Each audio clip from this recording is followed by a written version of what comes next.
que é amador ou apaixonado.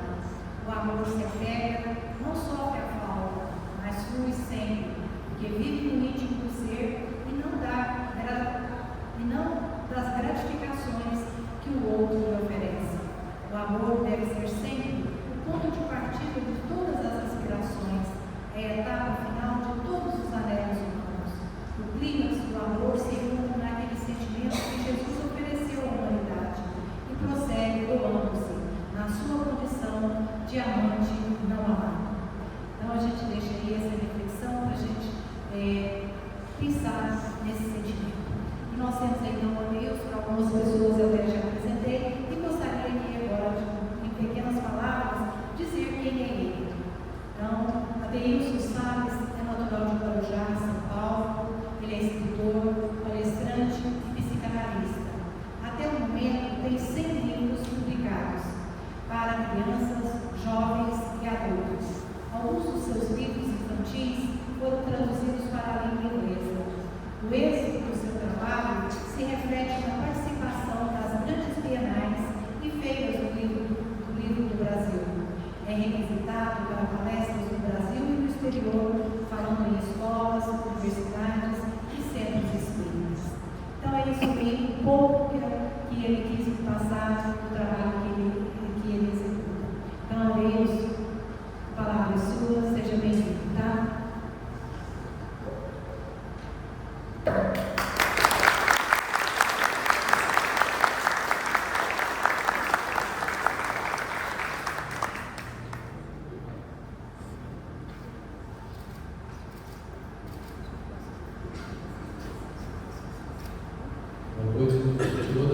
Boa noite. Os desencarnados respondem. Podem responder os desencarnados. Boa noite. Muito bem.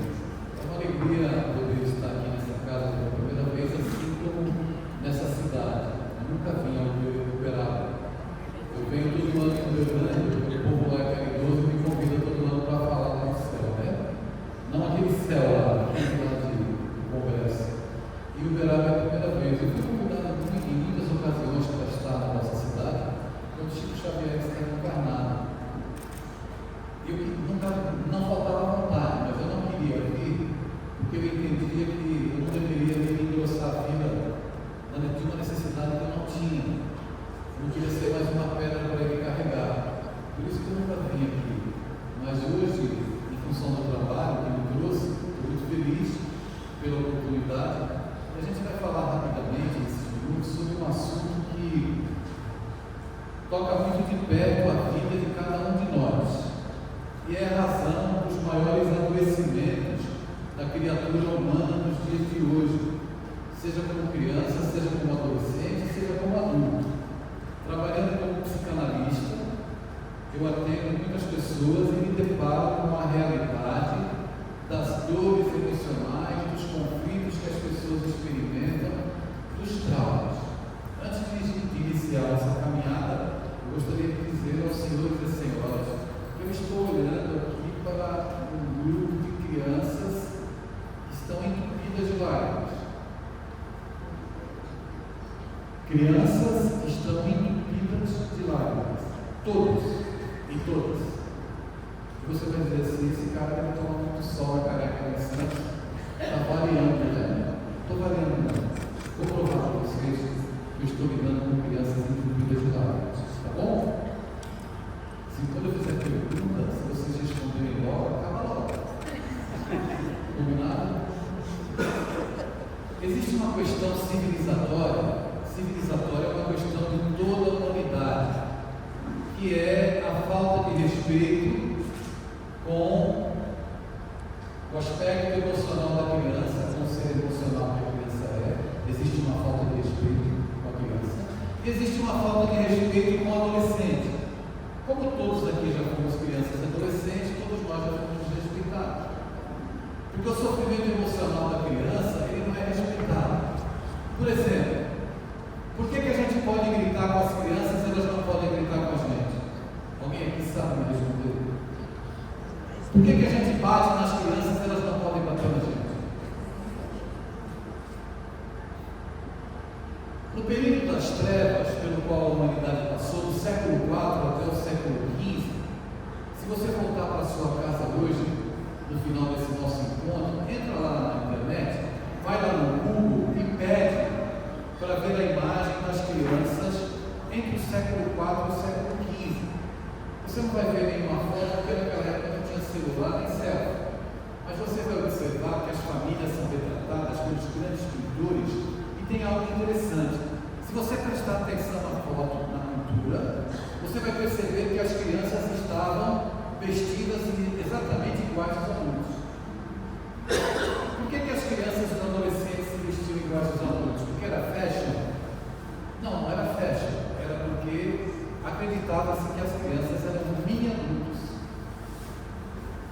Acreditava-se também que os adolescentes não eram criaturas que tinham uma idade psicológica específica. Olhava-se para a criança e olhava-se para o adolescente sem que existia a percepção de que a criança e o adolescente precisam ser respeitados.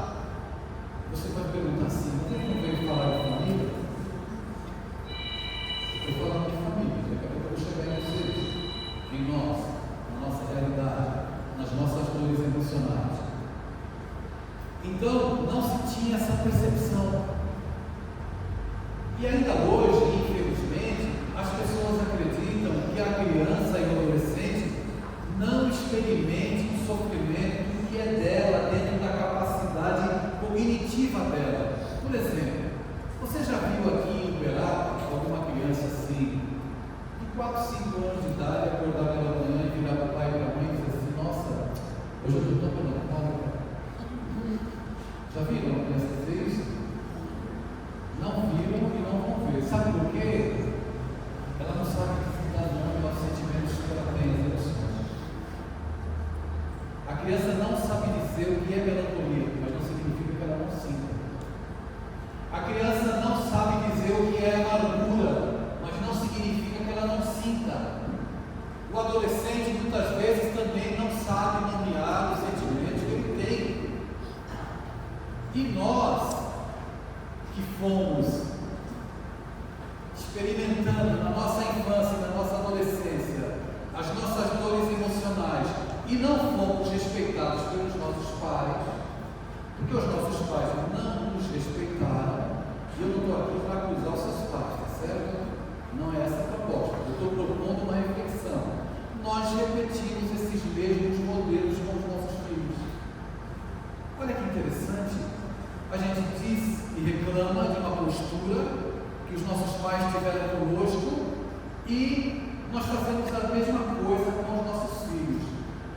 Eu estou falando aqui para um grupo de trabalhadores, não é isso? Trabalhadores da casa? É isso? Cadê eles?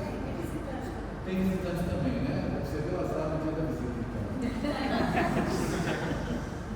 Estou falando para um grupo de pessoas, é para deixar o assunto leve, viu, pessoal? Daqui a pouco vai piorar.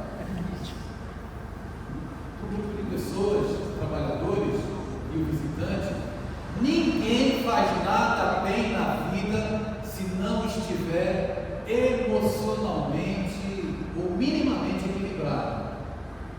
Você não trabalha bem, você não estuda bem, você não aprende bem, você vem aplicar passe aqui na instituição, você vem com boa vontade, mas se você não estiver bem emocionalmente, você, eu estou estudando trabalho aí. Não? Não, tudo bem, posso andar assim? Pode ficar à vontade. Você não vai ser produtivo. Vou repetir, ninguém é produtivo se não está bem emocionalmente. Ninguém. Outra coisa, onde tem problema emocional, tem problema espiritual. Onde tem problema espiritual, tem problema emocional. Então você que tem filho, em primeiro lugar eu preciso dizer para você o seguinte: você não está educando um corpo. Vou repetir, você não está educando um corpo. Seu filho não é uma massa de modelar que você faz com que ele seja aquilo que você quer e depois você imprime o seu jeito de pensar dele. Filhos existem para nos desapegar. Filhos existem para nos desassossegar. Porque o processo de educação pela lente da reencarnação é uma via de duas mãos. Você educa e espera para aprender. Porque quem é sabe tudo do filho, está muito iludido. Quem só fala do filho, fala, está muito longe de conhecer o filho que tem. Para conhecer o filho, a gente precisa conversar. Para conversar, a gente precisa ouvir. Se você não ouve, você não conhece o filho. Se o seu pai não me ouvia, ele não me conheceu. Não existe relação saudável sem que haja sentimento de pertença. Sabe o que é sentimento de pertença numa relação? Estou falando de relação pais e filhos, estou falando de casamento, relação homem e mulher, relação entre irmãos, relação entre amigos. Se você não se sente pertencente a uma relação, o teu parceiro, a tua parceira não te dá esse sentimento, você está apenas vivendo dentro de uma relação, mas não está participando dela. Para existir um sentimento de pertença na relação, você tem que existir emocionalmente dentro da relação. Como é que você existe emocionalmente dentro de uma relação? A pessoa com quem você convive, ela tem que te ouvir, ela tem que te dar importância, ela tem que se preocupar com o teu mundo, ela tem que se interessar por quem você é. Aliás, eu vou até provocar vocês e perguntar: você sabe quem você é? Você sabe quem você é? Tem um livro muito interessante. Eu estava no aeroporto para pegar um voo com a minha filha outro dia, e ela me perguntou assim: papai, tu já leu o livro Alma e Moral, do Rabino Newton Bomber? Eu falei assim: não, eu não li esse livro, nem conheço. Olha, tem uma frase nesse livro que você deveria refletir sobre ela. Eu disse: qual é a frase? Pessoal, vou passar de graça para vocês a frase. Levem para o resto da vida, porque eu vou levar para mim. Ok? Posso falar? A pior solidão é a ausência de si mesmo. A pior solidão é a ausência de si mesmo. Você vive em sua companhia?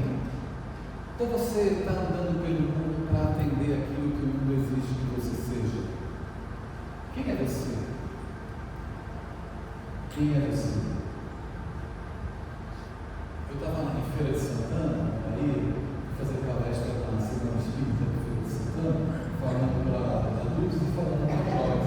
E aí eu perguntei para uma adolescente assim: quem é você? Ela olhou com os olhos arregalados e falou: eu sou espírito imortal em evolução. Eu falei: tem certeza disso? Está bem decorado no teu texto.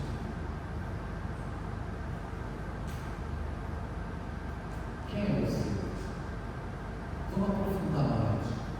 Quem é seu pai? Você vai me dizer assim: meu pai é engenheiro, eletricista, ele é advogado. Não, seu pai não é isso. Isso é uma atribuição profissional. Você não é a sua profissão. Quem é seu pai? Aí a coisa começa a se aprofundar mais um pouco. Eu estou trazendo esse tema, pessoal, porque eu estou falando para um grupo de trabalhadores, todas as pessoas que eu sei que são comprometidas, responsáveis, etc.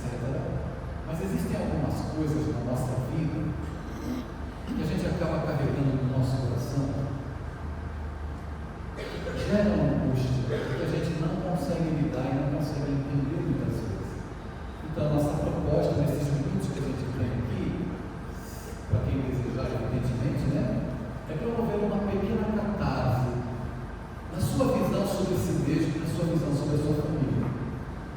Estou fazendo essa provocação: quem é seu pai, quem é você, porque é fundamental que a gente desconstrua, para que alguns saberes novos possam ocupar o nosso coração e a nossa mente. Nós precisamos nos esvaziar dos saberes. Por exemplo, a primeira bem-aventurança que Jesus pronunciou lá no Sermão do Monte foi: bem-aventurados os humildes. E nas traduções também pode ser assim: bem-aventurados os pobres de espírito. Pessoal, o assunto está chato. Se vocês quiserem mudar, eles mudam o assunto.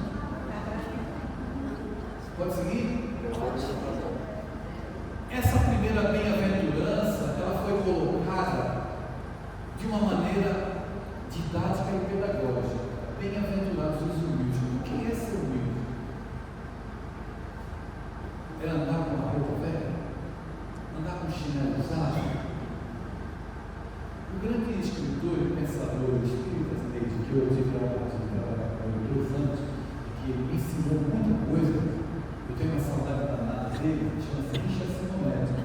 E o Richard Simonetti me dizia assim: ser humilde é ter a noção clara daquilo que você é capaz de fazer e fazer. Então você tem compreensão de que você faz bem essa garrafa, então faça bem a garrafa. E não é uma postura de exteriorização de um comportamento que nivela a humildade com tudo que é pobre. Existe pobre que não é humilde, existe rico que é humilde. Então, nessa primeira bem-aventurança, foi um candidato à doação de órgãos. Todo mundo veio candidato à potencial de vários órgãos. Então, nessa primeira bem-aventurança, quando ele diz assim: bem-aventurados os humildes, em primeiro lugar, a gente precisa entender que a gente não caminha sozinho em nada. Quando Jesus veio ao mundo, ele precisou arrumar 12 ajudantes. Nós aqui na Terra precisamos da nossa família, porque a gente não caminha sozinho. Aqui na casa espírita, todas as atividades que são realizadas pedem trabalho em equipe, não é assim? Para que o trabalho seja bem feito. Por que eu estou falando tudo isso? Que isso tem a ver com o que eu estava dizendo antes da nossa relação com os nossos pais. Nós precisamos nos esvaziar, nos tornarmos humildes para que Deus possa ocupar os espaços dentro da nossa mão. Então nós precisamos jogar fora alguns saberes. Por exemplo, você pode pensar assim: Adeilson, o que é educação? Educação é colocar o seu filho na escola mais cara do Uberaba, dar a melhor roupa, o melhor plano de saúde, a melhor comida. Isso não é educação, isso a gente vai até com o pet. Educar é estar presente na vida dos nossos filhos, é dar a eles um sentimento de pertença. Então, eu sempre falo nas crianças, quando eu participo desse congresso e tal, que nós estamos vivendo hoje um tempo dos órfãos emocionais. Sabem o que é um órfão emocional? Órfão emocional é quem tem o pai e a mãe dentro de casa, mas não tem o pai e a mãe dentro da vida. É órfão. É um órfão emocional.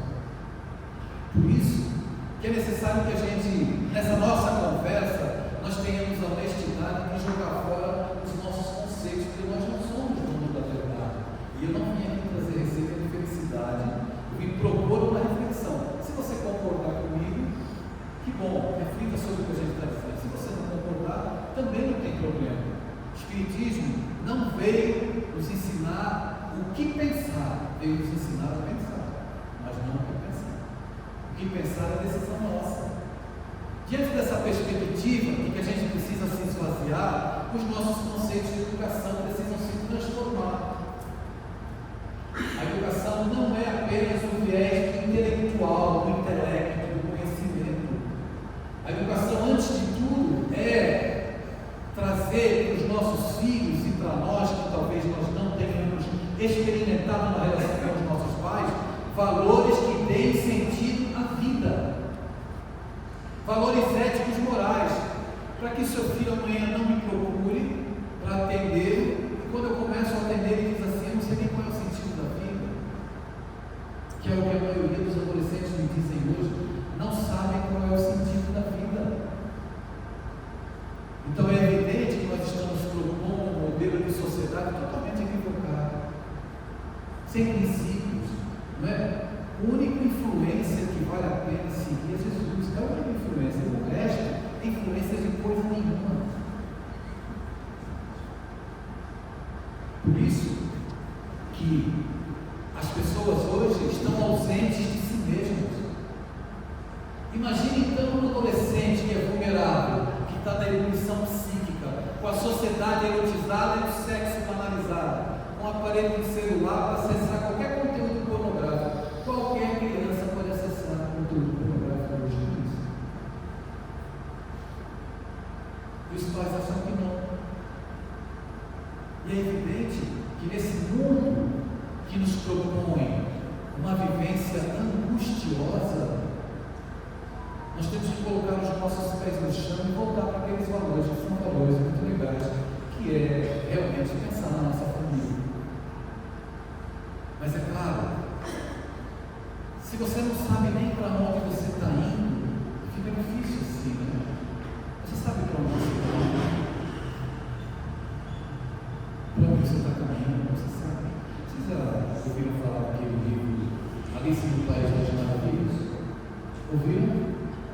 Pessoal, nós estamos na logo. Eu pensei que só tinha sido lançado em São Paulo. Tem uma passagem no livro e no filme em que Alice encontra o gato. O gato está sorridente e ela quer fazer uma pergunta para o gato, que é uma informação. O gato pergunta assim para ela: tu quer ir para onde? E ela fala: eu não sei. E ele diz assim: então, se você não sabe, qualquer caminho serve. Se você não sabe para onde está indo, qualquer caminho vai te servir. Pode ter muitas Alices aqui, não sabe não. E aí a gente precisa encontrar um roteiro. E assim, olha, não é um roteiro de virar santo, não é um roteiro de se tornar um espírito superior. Nós precisamos nos humanizar, nós precisamos nos tornar seres humanos humanizados. O mundo não precisa de espírito evoluído, precisa de ser humano humanizado, precisa de pessoas gentis, precisa de pessoas educadas, precisa de pessoas que aceitem a diversidade dos seus semelhantes, precisa de pessoas que não condenem. Faz uma prece para Jesus e discrimina o negro, faz uma prece para Deus e discrimina o gay, faz uma prece para Deus e discrimina a pessoa trans. Que fé ridícula é essa? Você não aceita as pessoas como elas são. É evidente que uma sociedade assim, que não sabe para onde vai, quem fica feliz é a indústria farmacêutica. Porque você vai. Eu tenho uma paciente universitária há 21 anos. Outro dia a gente estava fazendo uma sessão, ela me disse assim: Deilson, eu vou no psiquiatra porque eu preciso tomar um remédio para dormir. Aí eu falei brincando para ela: quando você pedir um remédio para dormir, peça outro para acordar. Quem te disse que você precisa tomar um remédio para dormir? Não, a minha amiga. A minha amiga estava sem dormir e ela falou para mim: olha, eu fui no psiquiatra, pedi um remédio e ele me deu. Aí eu perguntei para ela assim: vamos ver então se você precisa tomar um remédio. Vamos analisar. Que horas você dorme? Eu costumo dormir meia-noite. Você dorme com ou sem celular? Celular? Ele fica do meu lado na cama. Fica difícil você conseguir dormir, porque você entra num estado de excitação mental e o sono não vem. Então, se você tem celular, como eu tenho, tem que largar o celular pelo menos 40 minutos antes de dormir. Deixar ele no canto. Não traga nem para casa escrita, porque Deus não vai falar contigo no WhatsApp. Nem pelo Instagram. A gente precisa ser mais sério no trato com as coisas celestiais, divinas. Nós precisamos ser mais honestos. Eu disse há pouco que a gente discrimina os semelhantes, seja de quem for, e fica orando para Deus como se a gente conseguisse manter uma conexão honesta. Não mantém. O viés do encontro com Deus é ele aqui, é o semelhante. Se eu não passar por ele, eu não vou a Deus. Mas qual é o semelhante mais próximo? Eu sinto informar, mas é dentro de casa.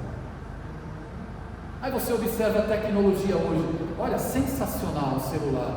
Eu tenho uma filha que mora em Berlim. Eu fiquei quase 5 anos sem pegar nas carninhas dela, porque ela estava lá, e todo dia eu fazia uma prece para quem inventou o celular, porque a gente se via pelo celular. Então, me aliviava, né? Ainda bem, graças a Deus. Só que tem um detalhe: o homem salta para a estratosfera e já pensa em colonizar outros planetas. Vou montar uma colônia lá em Marte, de Marte eu vou soltar outro foguete para ir para outro planeta. Não é assim que os homens estão querendo? O homem, em 2 anos, mergulha no mundo microscópico e descobre a vacina de uma pandemia. Esse mesmo homem mergulha nas regiões abissais do oceano com equipamentos de alta tecnologia, mergulha quilômetros e quilômetros abaixo da superfície. Mas esse mesmo homem, Neide, não consegue sentar no sofá de casa, olhar para o filho e dizer assim: eu te amo, você é importante para mim. O nosso problema não é tecnologia, não, é amor. O nosso problema não é cálculo matemático. O nosso problema é falta de afeto. E o adoecimento começa aí. Quando eu perguntei quem é seu pai, é porque nós olhamos para os nossos pais. O meu pai não está mais na terra. É possível que alguém aqui também não tenha o pai mais aqui na terra. Eu estou falando do pai porque aqui no Brasil os homens são zangões reprodutores. Sabe o que é um zangão? Ele reproduz e depois foge. Porque os homens são covardes. É verdade. Então, eu estou falando do pai, mas entenda esse pai, né? Eu estou falando do educador. Quando você pensa no pai, pessoal, já vai acabar, tá? Vai doer. Quando você pensa no pai, o mundo te apresenta um modelo de pai. Não é isso? Pessoal, é para acabar, pelo amor de Deus. Você pensa, me ajuda. Você pensa no pai, aí vem o checklist. Aí você começa a olhar para o checklist do que é um pai, e você vai perceber: olha, meu pai não se enquadra muito bem no que estão dizendo que deveria ser um pai. Está faltando peça. Está faltando peça. Veio o defeito de família. Você pensa numa mãe, e você vai perceber muitas vezes que a sua mãe também não se enquadra. São seres humanos, espíritos em processo de aprendizado. O mundo vem de modelos, ok? O mundo vem de modelos. Deixa eu fazer um parênteses antes de prosseguir. Não defina seu filho por uma nota. Não defina seu filho por uma nota. Não defina seu marido por um erro, sua esposa por um equívoco.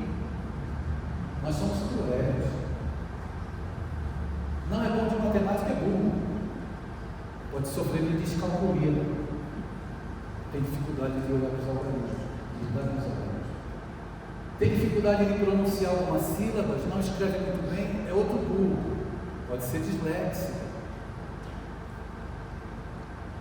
Quantas pessoas não sofreram e não foram rotuladas de burros e burras?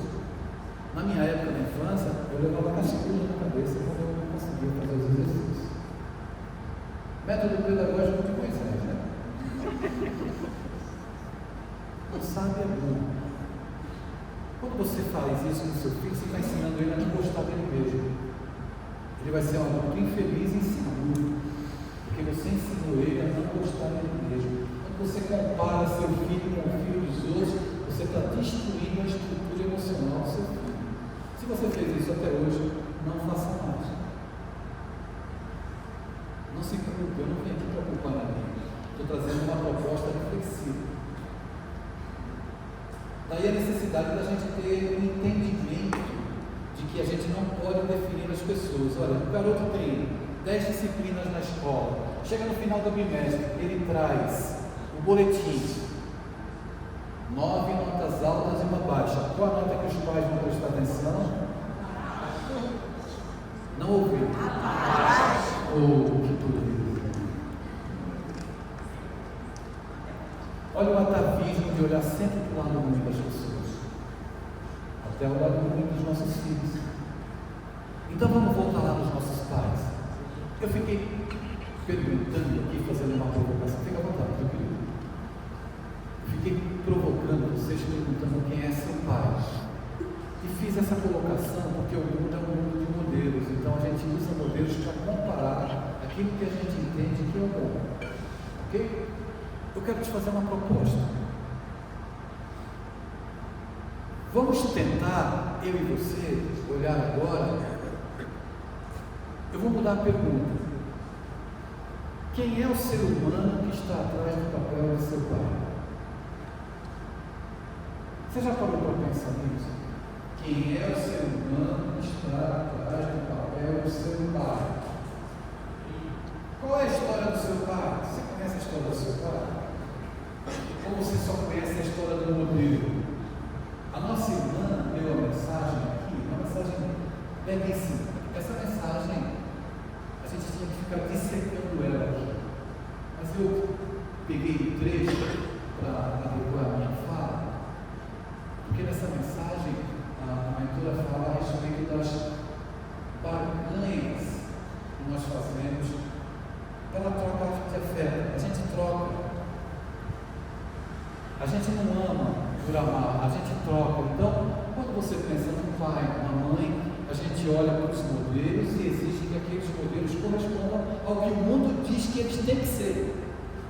Mas eu vou repetir a pergunta: quem é o ser humano que é seu pai? Tu já parou para pensar nisso? Por que aquela criatura é daquele jeito? Se ele é negligente, se ele é irresponsável, se ele fugiu, se ele não deu as caras. Uma pessoa que é pai e foge da responsabilidade, evidentemente que é uma criatura infantil e atormentada.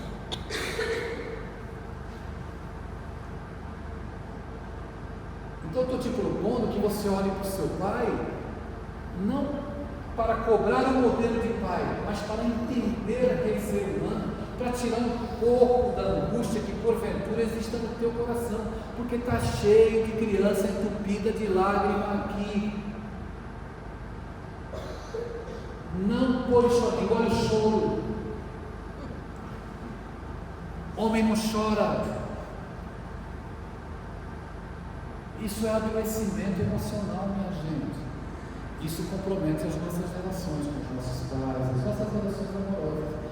E às vezes a gente passa por um período tão difícil que sem perceber a gente repete o modelo. Vou citar um exemplo de um caso que eu atendi como psicanalista. Fui procurado por um rapaz que ele me disse assim: essa água ele me procurou, um rapaz jovem, devia ter assim uns 36, 37 anos. Ele tem um filho de 8 anos de idade. Então ele me disse: Adeilson, eu estou precisando tanto de ajuda. O que está acontecendo? Olha, eu entro em casa, meu filho muda de comportamento. Estou percebendo que meu filho está com medo de mim. Mas tem algum motivo? Não, é que às vezes a gente está brincando, eu estou falando com ele e daqui a pouco eu já estou gritando com ele. Me ajuda. Eu não quero que meu filho tenha medo de mim. Mas eu não consigo me controlar. Às vezes eu estou falando, eu começo a berrar com ele. Aí eu perguntei para ele assim, vou perguntar para o senhor, não precisa me responder. Perguntei para ele: do grito que você dá com o seu filho, qual a porcentagem desse grito que você gostaria de dar com o seu pai?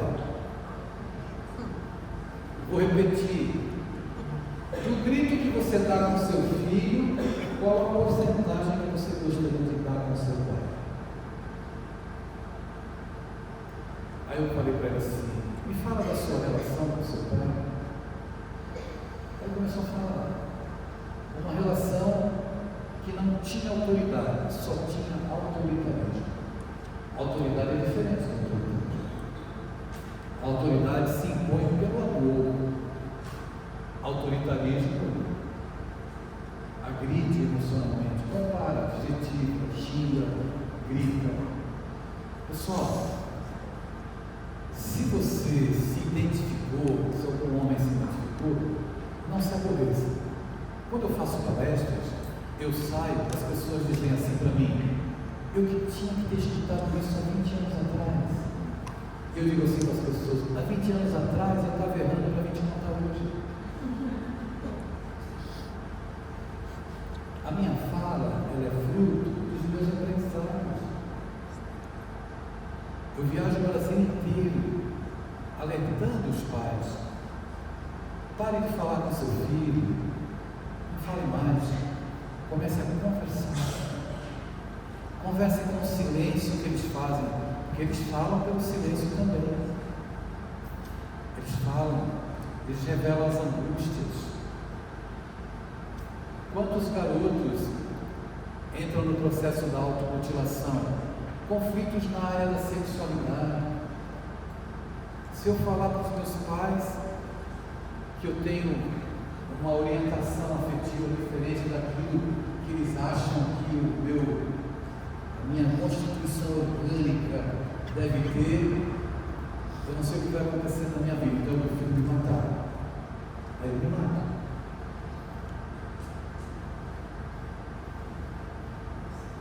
Porque é difícil você não ter um sentimento de pertença na relação com seus pais.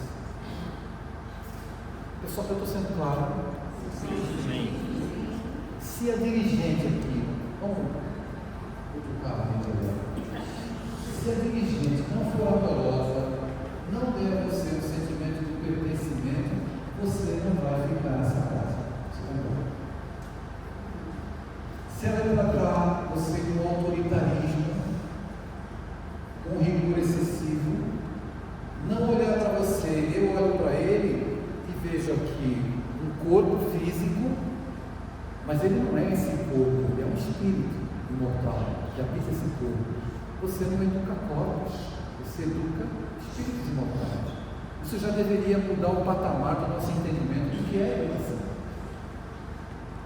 Então, aonde quer que estejamos, nós precisamos de sentimento de pertença. Vou contar uma história para vocês, real, que aconteceu comigo. Ainda tem alguns minutos. Eu devia falar também à noite, eu nunca vim aqui.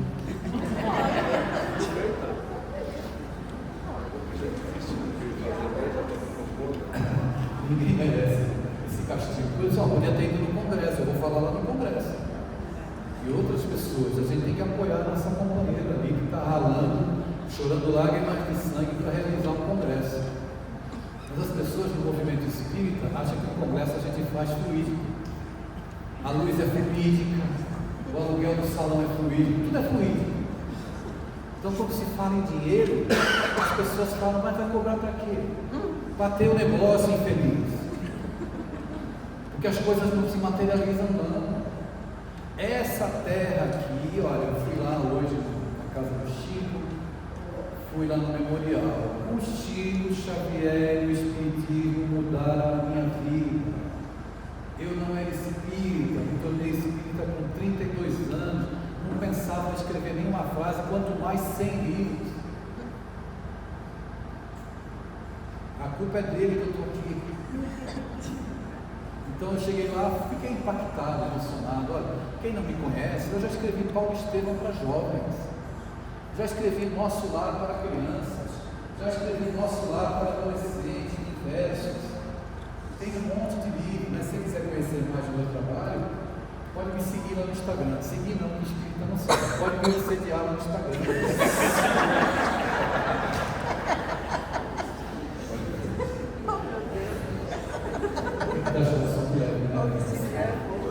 Adeilson Salles com 2 L's, você pode me assediar. Vamos voltar para o nosso trabalho. Então, se não tem um sentimento de pertencimento, a gente se afasta das pessoas. Nós precisamos de afeto, minha gente. Eu sinto muito informado. A gente pode até saltar para outros planetas, mas a gente tem que ir no sofá de casa, olhar para o nosso filho, para a nossa filha, e dizer assim: eu te amo. Eu preciso muito de você. Você é muito importante para mim. Tem muita gente que está assim, com um pires na mão, e a maioria dos seres humanos procurando uma migalhinha de afeto. Isso causa adoecimento. Se você participa de uma reunião de desobsessão, depois dessa fala nunca mais vamos chamar aqui. Se você participa de uma reunião de desobsessão, você recebe o espírito desencarnado, diz assim para ele: seja bem-vindo, meu irmão. E você fica conversando com ele 10, 15, 20 minutos. E às vezes você não fica conversando com seu filho 10 minutos em casa. Tem alguma coisa errada nessa matemática. Tem alguma coisa errada nessa conta.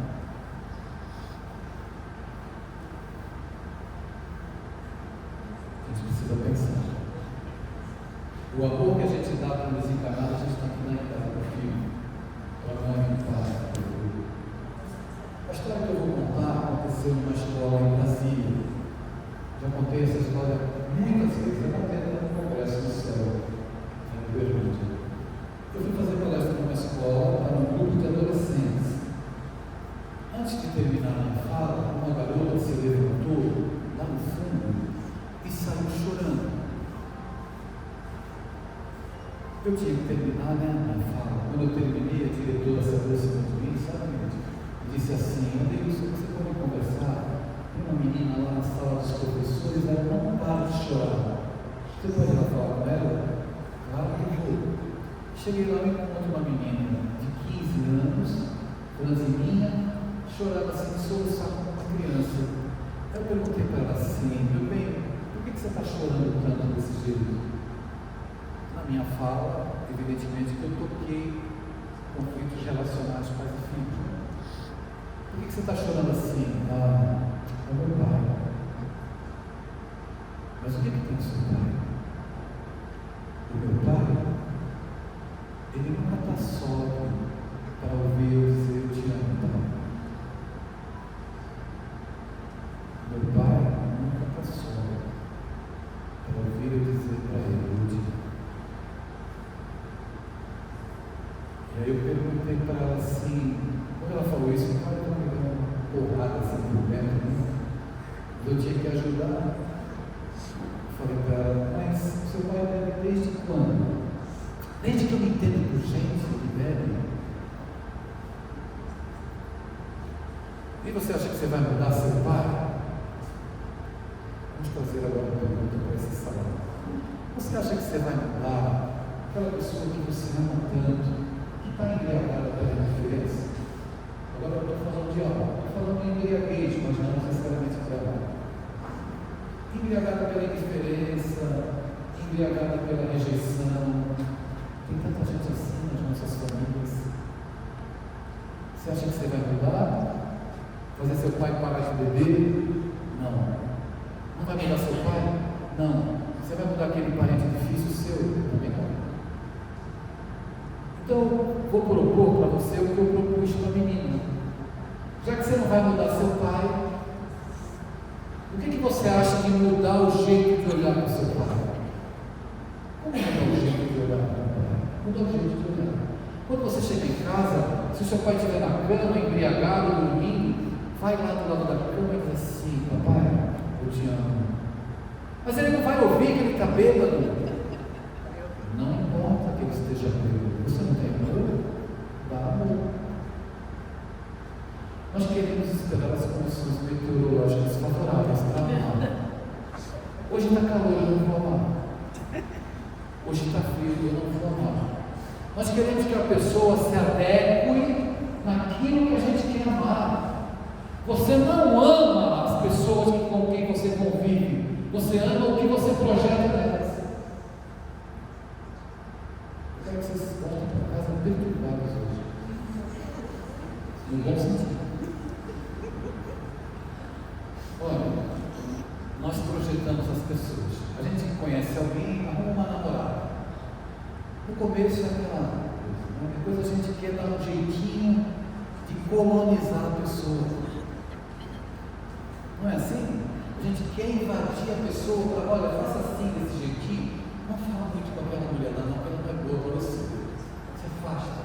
Esse teu trabalho não é essas coisas. Sai do trabalho para mim te controlar e você ficar minha dependente depois. Liberdade é uma coisa tão boa que a gente quer tomar dos outros para nós. Então nós não estamos dispostos a amar o ser humano que está por trás daquele personagem.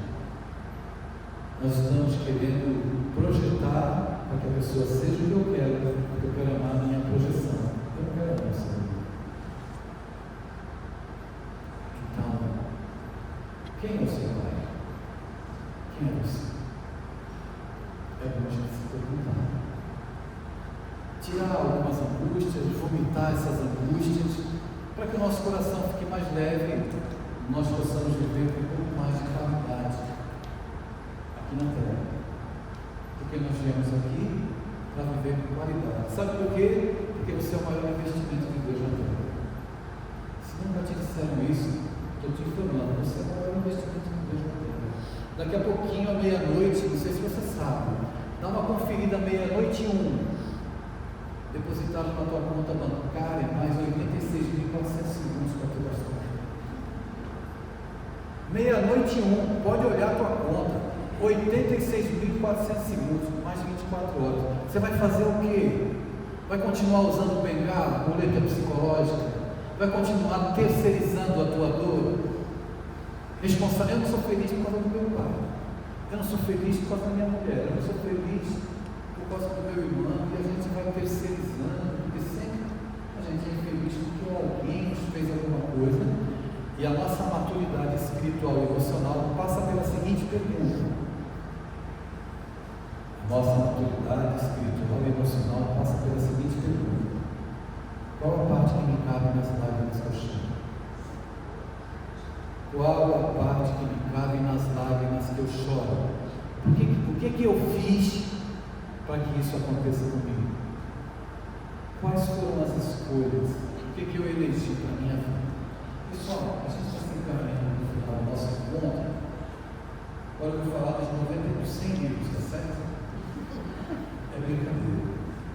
Eu lancei esse livro aqui na Bienal de São Paulo.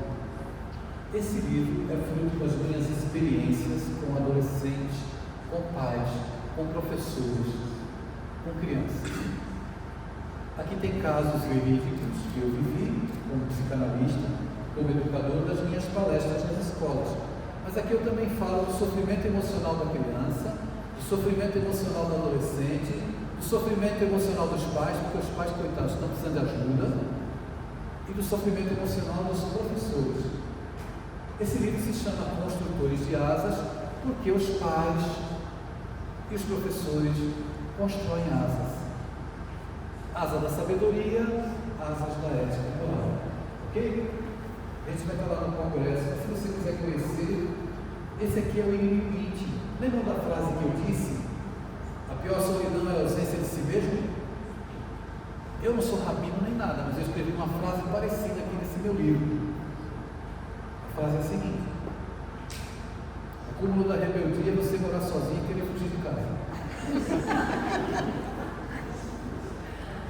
Mas não é a sua casa da família, é a sua casa urbana. Nesse livro eu falo sobre os inimigos íntimos, os monstrinhos que a gente dá ração todos os dias. Ok? Os livros que estão aqui, se forem adquiridos, não é para ler só não, é para ajudar o congresso. Esses livros estão na livraria do congresso. Ela trouxe só alguns títulos.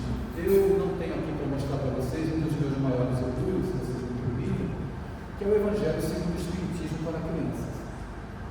Eu escrevi uma história infantil para cada capítulo do Evangelho. O meu 100º livro, ele ainda não foi lançado. Ele não vai ser lançado aqui, porque ele só vai ficar pronto a semana que vem. Eu levei 4 anos para escrever, estou feliz demais para esse primeiro livro, que é o livro dos Espíritos para crianças. Vocês podem obsediar lá no Instagram, vocês estão sabendo. Esse meu livro aqui foi roteirizado no cinema. Esse livro aqui, ele não saiu do filme ainda, está na fase de captação de recursos. Esse livro fala dos bastidores espirituais das escolas e das reuniões de evangelização. Será que tem espírito dentro das escolas dos nossos filhos? Será que os adolescentes são médiuns, minha gente? Hã? A gente precisa falar isso com os espíritas. Porque os espíritas não cuidam da adolescência, não cuidam da mediunidade na adolescência, porque a mediunidade da adolescência é fator predisponente a conflitos espirituais e emocionais também. O pai que discute com o filho adolescente, 5 minutos depois você não sabe mais que é adolescente. Veja quanta coisa o Espiritismo nos oferece. Nós estamos vivendo uma outra época. O Espiritismo é uma proposta educativa para as nossas vidas. E aqui tem, para as crianças que gostam do Diário de Banana, olha, ela sorriu. Percebeu, viu, mãe? Ela sorriu na hora. Aqui no meu não tem banana. coisas melhores. O Diário de Fantasminha, olha que legal. É um livro que vende muito, as crianças adoram, tá bom? Já falei demais. Tem esse aqui também que a Mara trouxe. O Evangelho segundo um adolescente. Você já pensou no Jesus adolescente vivendo hoje? Com apóstolos adolescentes. Já pensou que aventura interessante? Pois é, saiu da minha careca. Eu quero agradecer a oportunidade que me foi oferecida, a Neide, a minha amiga Mara, que me trouxe até o Uberaba para participar do congresso. É uma honra para mim. Eu queria só contar uma última história para a gente encerrar. Eu gostaria que todos os senhores, os amigos aqui, meu amigo, que voltem para casa com um olhar diferente, olhando diferente para as pessoas e principalmente olhando diferente para si mesmo, se olhando com mais amorosidade, aceitando os seus limites. Eu não consigo fazer tudo, aceite. Hoje eu estou triste, aceite. Hoje eu estou ansioso, aceite. Não viva ansioso, mas experimentar a ansiedade faz parte do conjunto das emoções humanas. Quem não se entristece precisa ser internado. Quem passa o dia todo rindo tem que tomar remédio, fica doido. Ninguém passa todo dia rindo. Essa coisa tem internação. Nós somos seres emocionais, então nós ficamos tristes, ficamos com raiva, ficamos contrariados. Se você não se enquadrou, pode marcar uma hora comigo que eu quero precisamos conversar. Eu quero que você volte com um brilho diferente no teu olhar, um jeito diferente de olhar. Conta-se que Jesus de Nazaré estava em Jerusalém, atendendo as pessoas, e uma jovem muito bonita, contemplando a figura de Jesus, ficou impactada com o magnetismo dele, a maneira como ele acolhia. Quem se aproximava dele já saía diferente. Ela então, muito jovem, muito bonita, tocada pelo magnetismo de Jesus, mas também tocada por alguns sentimentos humanos, aproxima-se de Jesus e diz assim: Nazareno, eu sou uma vendedora e uma fabricante de essências, e todas as pessoas eminentes que surgem aqui na sociedade, eu sempre convido para irem à minha casa, para conhecerem as minhas essências. As minhas essências são inebriantes, Nazareno. Tu não vens? Ele manteve o silêncio. E ela então decide ser um pouquinho mais incisiva no convite. Nazareno, na minha casa tem frutas frescas, tamarindos, damascos, e tem as minhas essências. Se tu conheceres as minhas essências, tu vais ficar inebriado. Tu não vens? Ele mantém o silêncio e ela já fica impertigada.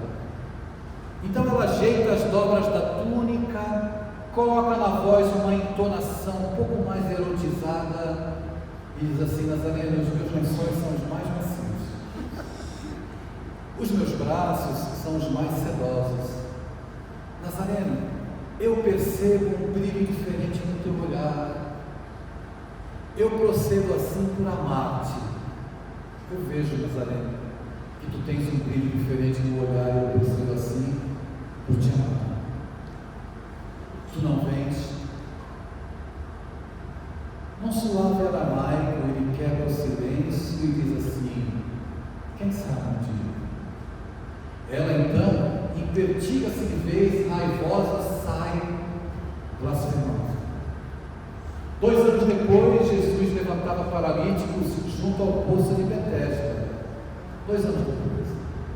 E uma senhora de cabelos nevados pelo templo aproxima-se do Cristo e diz para ele: Nazareno, Senhor, eu sei que tu provém do Altíssimo, porque só quem provém do Altíssimo faz o que tu fazes.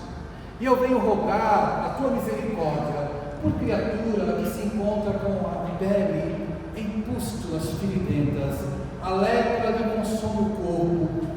Tu poderias atender essa que já se encontra à beira da morte? O Cristo aquece, balançando a cabeça positivamente.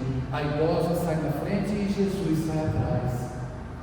Ela para de repente, defronte a verdadeiro pardieiro. ela entra e Jesus entra atrás. Ela para numa cama, um cárcere de dor, roupas rotas, andrajosas, um cheiro nauseabundo no ar. A criatura esquálida, magérrima, deitada em posição fetal, agonizava. Jesus aproxima-se e coloca a mão na cabeleira desgrenhada. Quando ele coloca a mão, ela sente um fremido no corpo, uma energia. Então ela ergue a cabeça e se vira, e os olhares se cruzam. E ela balbucia numa voz enfraquecida: Nazareno, és tu. Tu vieste atender o meu chamado, agora é tarde.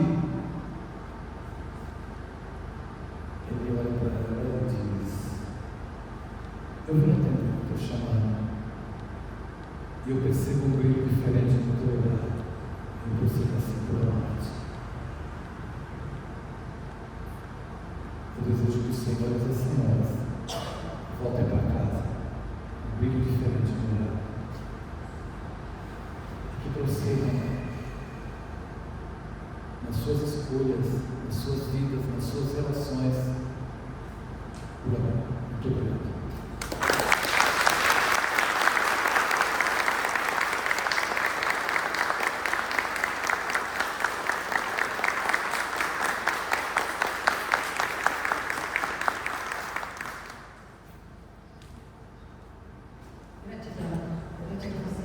Tenho certeza que todos nós estamos aqui pensando, porque nós não tivemos alguém na vida há anos atrás, não é isso? Vacina nós hoje. Hoje você é parceiro de crime. Você deve mudar os crimes. Então, deixa ela aqui expressar mais uma vez todo o nosso carinho, toda a nossa gratidão, dizer para você que é sim Deus, é do fundo do nosso coração que a gente recebe nessa casa. E voltando ao pedaço novamente, seja ter novamente esse prazer de estar conosco, tá? Todo o nosso carinho, toda a nossa gratidão, que Deus te abençoe, e nós nos encontraremos no congresso, com certeza. Mas,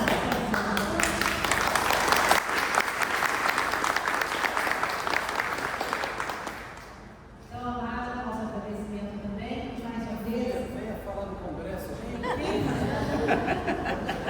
Será que eu vou ter que mudar para Uberaba? Daqui 20 anos ela fala. Minha filha, fale, convide, quem não foi esse ano, o ano que vem vá, pelo amor de Deus. Uberaba merece um congresso igual de Uberlândia, só depende da cidade.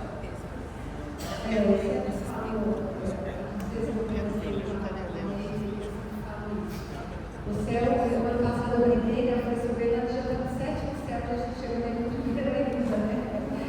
Mas assim, eu acho que a gente merece esse congresso, não só porque o Chico está aqui, né, deixou esse legado bonito para nós, é porque realmente a gente traz reflexões importantes do que a gente vive hoje. Nós estamos com um tema muito interessante para essa integralidade de alma que ele falou tanto.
pessoas, de